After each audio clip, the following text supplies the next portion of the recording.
ये कहानी डिकोस्टा फैमिली की है। डिकोस्टा फैमिली में जन्मे दो ऐसे वैम्पायर भाइयों की कहानी जिनके खौफ से हवाएं भी जम जाती थीं।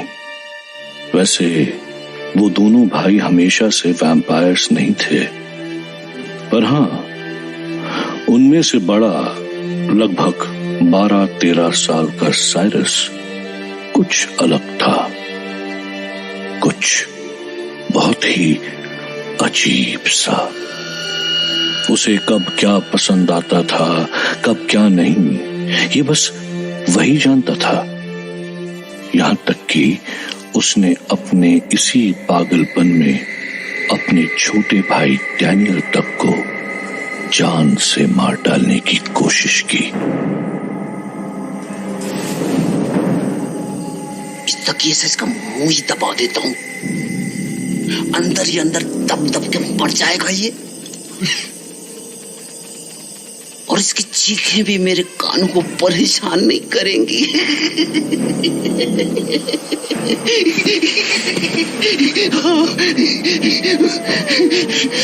ले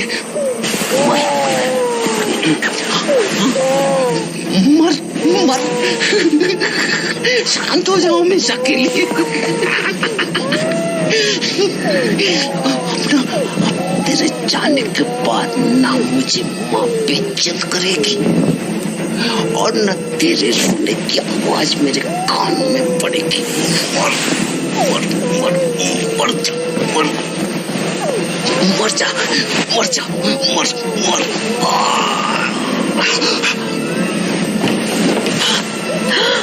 साइरस, ये क्या कर रहे हो तुम? पागल हो गए हो क्या?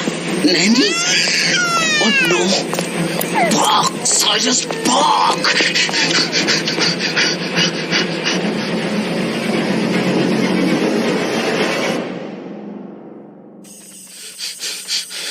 नहीं नहीं, ये ठीक नहीं हुआ।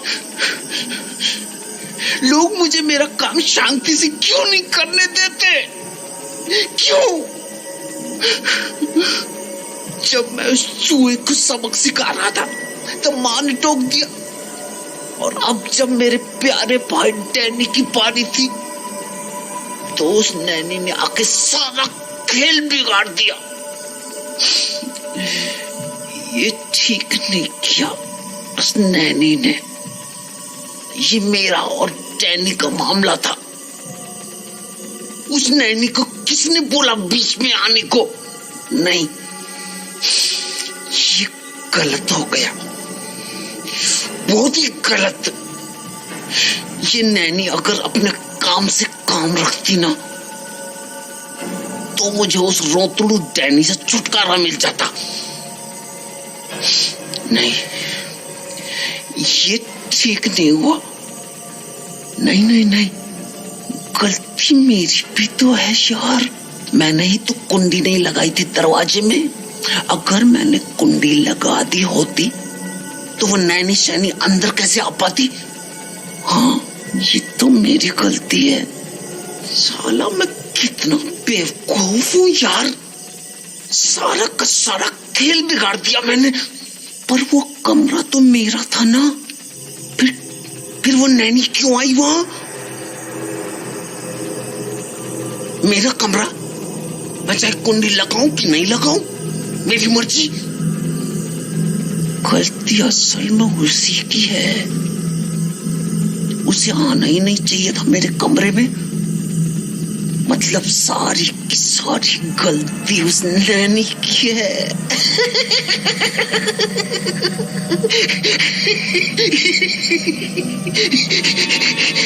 पर क्या करूं? अब क्या करूं मैं? सजा दूं उस नैनी को? ये मस्त आइडिया है। उस नैनी को उसके की सजा मिलनी चाहिए।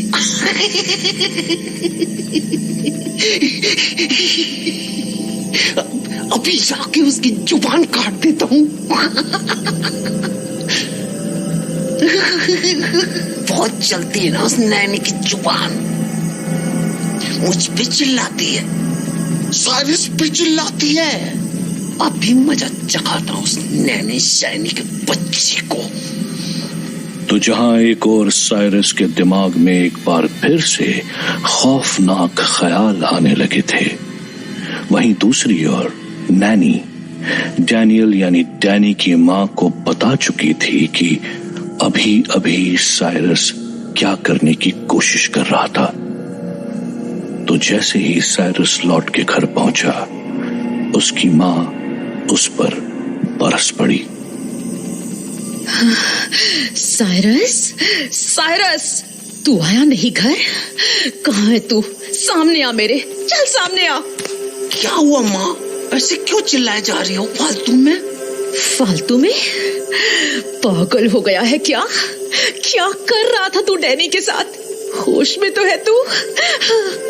जान ले रहा था अपने ही भाई की। उस नन्ही सी जान ने तेरा क्या बिगाड़ा था? क्या बिगाड़ा था? बोल। बोलता क्यों नहीं? बोलना। तू अभी भी सुधर जा साइरस, अभी वक्त है, अपनी हरकतें ठीक कर ले, वरना तुझे मैं घसीटते हुए ले जाऊंगी और खुद पुलिस में दे के आ जाऊंगी, समझा? और वो चूहा वहां मरा पड़ा है, वो किसने किया?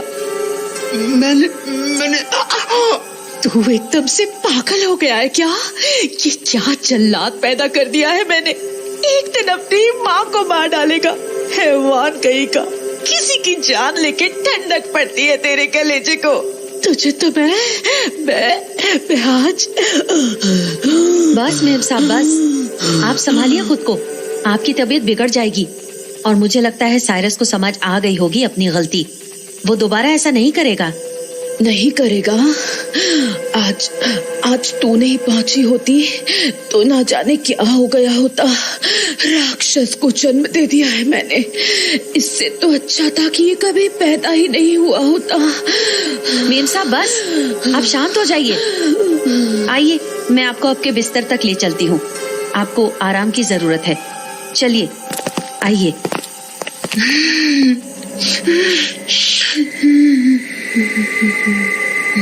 ये आपने अच्छा नहीं किया माँ, बिल्कुल से अच्छा नहीं किया, बिल्कुल से। उस नैनी के सामने मारा मुझे, मेरी बेइज्जती की, मुझे जल्लाद बोला। क्या बोला था?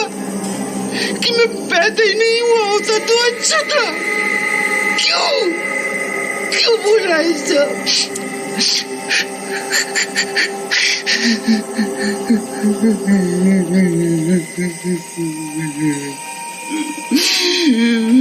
मैंने उस चूहे को मारा तो क्या हुआ? वो साला चूहा आपका इतना सगा हो गया?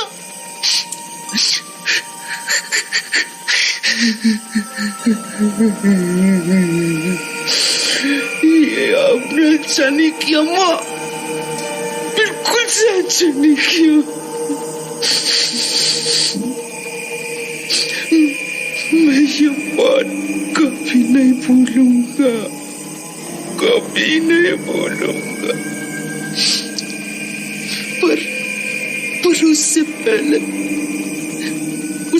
पहले मैं उस कमीनी नैनी को मारूंगा, नैनी को मारूंगा। साली मुझे मार काटा देख के खुश हो रही थी, मेरी इतनी बेइज्जती हो रही थी और वो खुश हो रही थी। सब देखा था मैंने, सब देखा था। और साइरस कभी अपनी बेइज्जती नहीं भुलाता, कभी नहीं भुलाता अपनी बेइज्जती।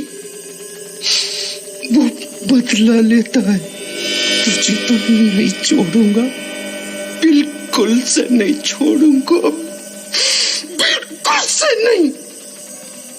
साइरस उस रात बदले की आग में झुलसता हुआ, बड़बड़ाता हुआ वहीं फर्श पर सो गया। और जब सुबह उसकी नींद खुली तो उसकी माँ उसके पास थी।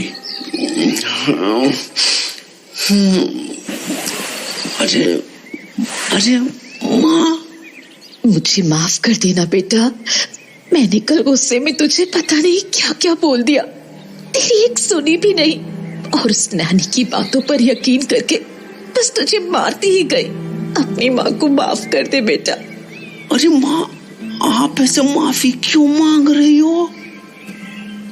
आपको लगा होगा मैंने गलत किया, तभी तो गुस्सा किया होगा आपने।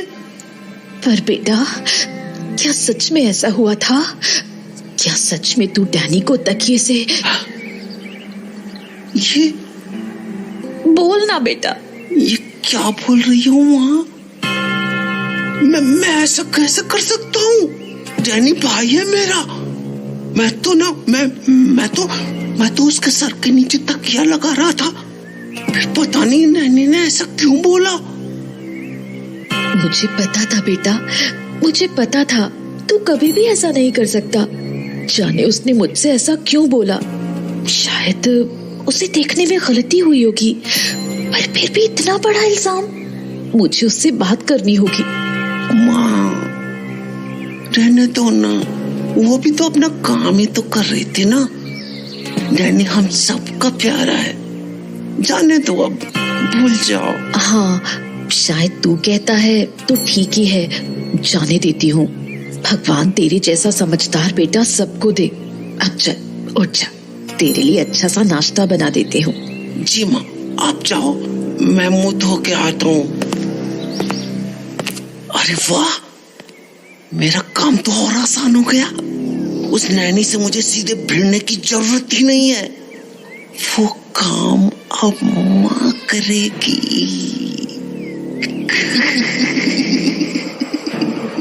बस थोड़ी सी चिंगारी की जरूरत है, और उसके बाद अगर उस नैनी की जिंदगी को नरकनी बना दिया ना मैंने, तो मेरा नाम भी साइरस नहीं।